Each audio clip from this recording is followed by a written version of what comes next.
Asia, or is it still staying in North America? I guess the future in general, you like the rules, don't like the rules. Hockey, now that you guys are fans more than players, what do you like about Hockey 2007 and how do you think it should move ahead? Scott, start with you. Actually, I'd like to see more teams back in Canada, first of all.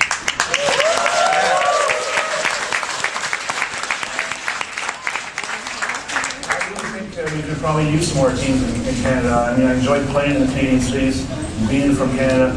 I mean, the States is great, and it's great hockey in the U.S., but I really think we could expand back to Canada. I think there's a lot of great people, great fans in our country, and I would like to see, I remember going to Quebec, it was a great place, Winnipeg, I enjoyed going to those places, and being raised in Canada, I'd like to see more teams come back here, first of all, and I would like to see us not make too many changes. I think this game is very special, and I think tradition is very important. And I just don't want to see bigger nets and change too many things. It's a great game, like I said before. It's the toughest game to play. It's the most demanding. It's a very special sport. It's the hardest championship to win. These guys all know that. Let's keep it that way. That's the intrigue for the fans and the people, and for myself, that's why I played this game. And like I said before, it's dangerous. Yes, every day I hear about this and that. It's dangerous, it's physical and demanding, and you gotta make sacrifices, but that's why it's the best sport.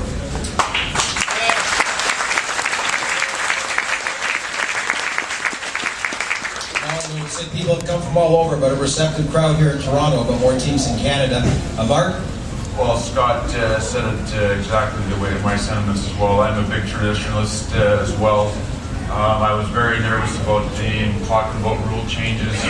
I also understood that the game did get a little bit stagnant, so we needed to do something to bring the entertainment value back to the game, because in the end, it's still entertainment, but without jeopardizing all the things that Scott had talked about. I think as it turned out, we did open the game back up again. The speed's back in the game. We can see the skill back into the game, the finesse, the speed. I don't want to take out the battle areas in the game. You know, if you want to go stand in front of the net with Scott Stevens there, well, then you have to pay a price. And that's what the people are. How many times did we get in the playoffs and we'd isolate on Scotty and someone battling in front of the net there? And that was a whole highlight in between. It was just that one-on-one battle of wills. And that's what makes the game so great. Talking about changes, you know, we've already been dabbling with exhibition games overseas. The NFL is doing the same thing. Obviously, back in Canada, there's more talk, but eventually you might see some European teams, perhaps a division over there, perhaps a whole conference over there, perhaps something there. I mean, I'm not talking tomorrow, but I'm talking, you know, the next 10, 20 years. You know, the game's already such a global game. Who knows where it's going to go next? Al? Well, you know, first of all, I agree. You know, we try to make changes and different ideas have been coming up. And I think if there was one thing that I would do differently, and unfortunately you can't do it now with all the venues that have been built the last, 5-7 years, with the size of the players today compared to 20, 25 years ago, I would have liked to maybe seen a little bit bigger ice surface. Maybe not going with a total size of Olympic size, but maybe half that, add about 7 or 8 feet to allow, you know, the skilled players to be skilled players. And Mark touched on it. There was a time period there where we smothered the game, and we weren't allowing our star players to be star players. And that's what the entertainment value, and that's what fans pay for. And I think the other thing we got to realize that, you know, you look across the country, Canada here, I mean, you can't get a ticket in any city. And we're trying to come up with these ideas, and we're trying to come up with these changes to please maybe the south of the border. But I think what we've got to realize, it's a time thing.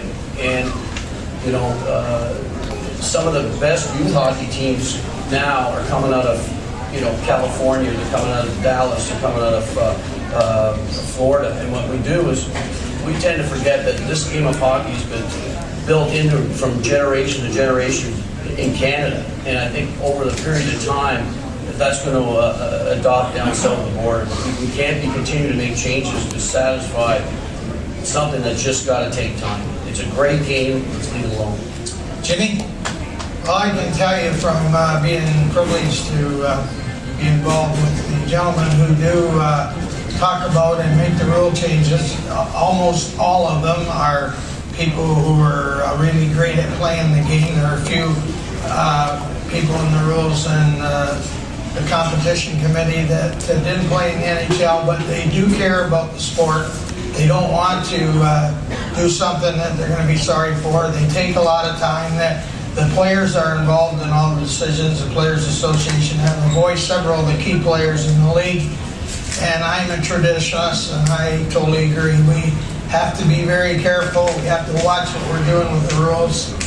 It's an unbelievable game. That's why so many people have a passion for it. We have to be guardians of those rules and help us for expansion and where the game's going. In 1960, when I first started working for the Toronto Maple Leafs, if somebody told me there were going to be 30 teams, I would have told them they were nuts.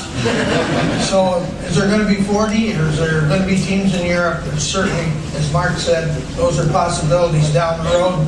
We just got to hope and pray that the people who are the custodians, Mario Lemieux, Gretzky's, who are included in that, make the right decisions and keep the sport as loved as it is now. Ron?